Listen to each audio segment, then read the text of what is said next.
గంజాయి డ్రగ్స్ చాలా ప్రమాదం.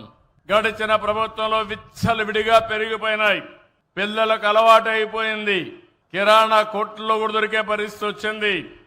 నేను ఒకటే చెప్పాను, నేను మాత్రం ఎవరిని వదిలిపెట్టను.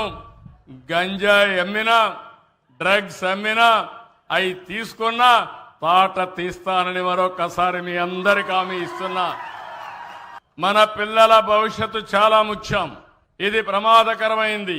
ఒకసారి అలవాటైతే ఆ అలవాటు నుంచి బయట రాలేరు. ఏజెన్సీ ఏరియాలో గంజాయి పెంపకం మామూలు అయిపోయే పరిస్థితికి వచ్చారు.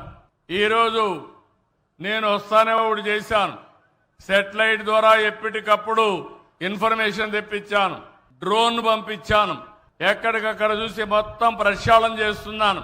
ఈగలనే పేరు పెట్టి అంటే డేగ కన్ను పెట్టి మొత్తం ఎతుకుతున్నా ఎవడు దొరికినా మాత్రం తాట తీయడం తప్ప వదిలిపెట్టే సమస్య లేదని మరొక్కసారి మీ అందరికీ హామీ ఇస్తున్నా.